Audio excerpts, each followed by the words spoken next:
My name is Issa, or I should say Issa Widraogo, and yeah, the CEO of Bibovid Limited.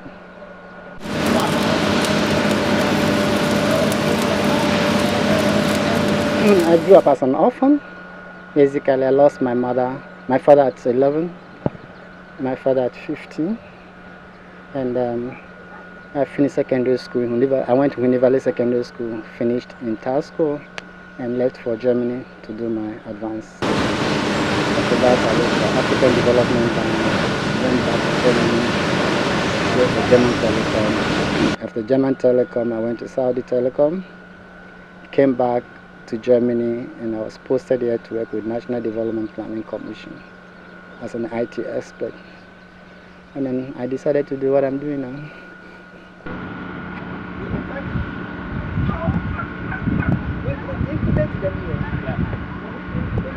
Along the line, I realized that something was really missing within our agriculture sector. Everybody talks about we having the potential to develop our economy through agriculture, and seeing that very little is done. I was the African lead trainer in a program called DevInfo, which took me around the world.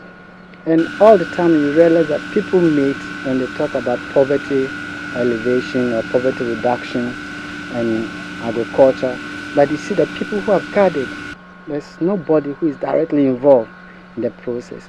You get to know that all the things that they are talking about is not really affecting the lives of the particular people that they are doing. So I started thinking and asking myself many questions. Something must be done. Either they don't know it or they're doing it wrongly. So I decided to give up my job and then practice what I think is missing within the system.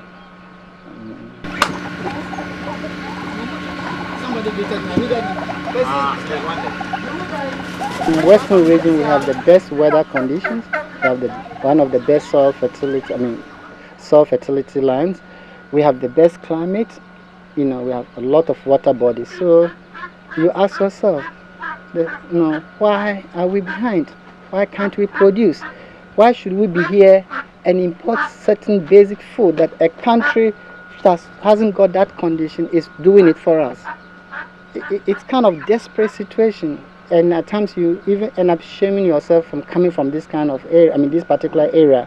We have it all, and the worst thing is you meet foreigners, your friends, and so we have it all. And then the question, but it strikes you, you're getting this from outside, you're getting that from outside. It's a bit of crazy situation. I don't know if you understand me. At times you see things and the local ones all together. The oil companies are here, and we fought to get the local content bill signed. But what we forgot to do is to also try and create a enable environment, push people to go into these areas to compete. We sit here, no businessman, let me tell you this, no businessman in its wider sense will like to spend 10 cedis on a product that he would have paid 2 or 3 cedis for it. No businessman. But they buy from outside, which is too expensive because they don't have it in the market. We've said local content bill is filled. Signed. How do you hold them accountable if they buy from outside? They don't get it. And those who produce, like the airport, look at the kind of water they use in producing vegetables. Are you going to tell the oil companies to buy from there? No. So there are certain things missing that we need to think, ask ourselves, what can we do to tap into those markets? The monies are there. Just do something to get them. And that's what is missing. That's what we are failing to do, or maybe failing to think. We have created an Agroforestry Center where we're using that to demonstrate the climate smart agriculture.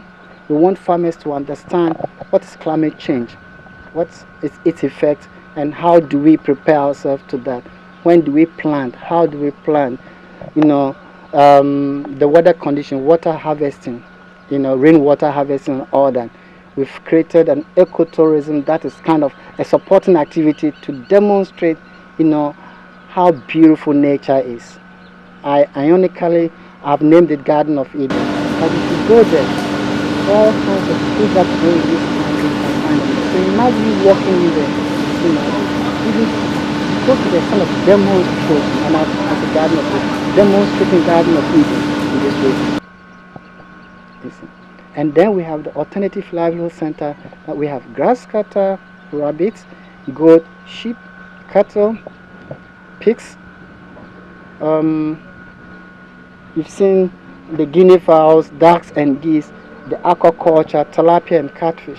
All this is, well, there is a business aspect of it, but it's also to tell people that, hey, this is something that does well, also do well here in our country or our part of the world, and any one of you can do it. So any of these commodities you see here, if it is well planned and pushed into value chain, you know what that will mean for us. Imagine 100 or 200 young people all going into any of these commodities and creating, being very consistent, serious about it. Say, look, we're supporting these people to go this, or these young people to go into this, and creating the enable environment. You have a source of where they can get the fingerlings or the piglets or the seeds. You have a source where they can get training. You have a source where they can get the inputs like fees and all the extension services. Let's give ourselves 6 months, maximum 1.5 years, and let's see results. Of course, you have other issues like interest rates, high interest rates on financing and all that. But if it was something that government seriously determined, we can do it. And now with the oil companies, we can all sit on a table. What shall we do? What we should do to really enable this situation? We cannot sit here where we get enough, so much rain that people even die. And then we talk about, we sit and import food. Go to Saudi Arabia, where I was for 5.5 years. At times for 6 months, there won't be any rain. And they will fast for 3 days, prayer continuously to get rain. In a country or in a region like this, because we get more than we need. And we sit and import such common food. I mean, what do we do? What are we doing right now to fully participate? The local content is to challenge the oil companies to make room for local companies, to make room for local produce. What are the local people doing to show that they are doing that? So whilst fighting for the local content bill to be passed, we should have also trained people, ask government to support or train people, enterprises, groom enterprise, young people to fit into the market, that the opportunities that it offers. But now we said, okay, local content bill, we spent so much time, make so much noise, we got it bill, passed, and then we continue to do vegetables, not even hidden place at the airport, where when the expatriates are landing, they see with such a filthy water coming from Kokompe, and you expect them to buy that?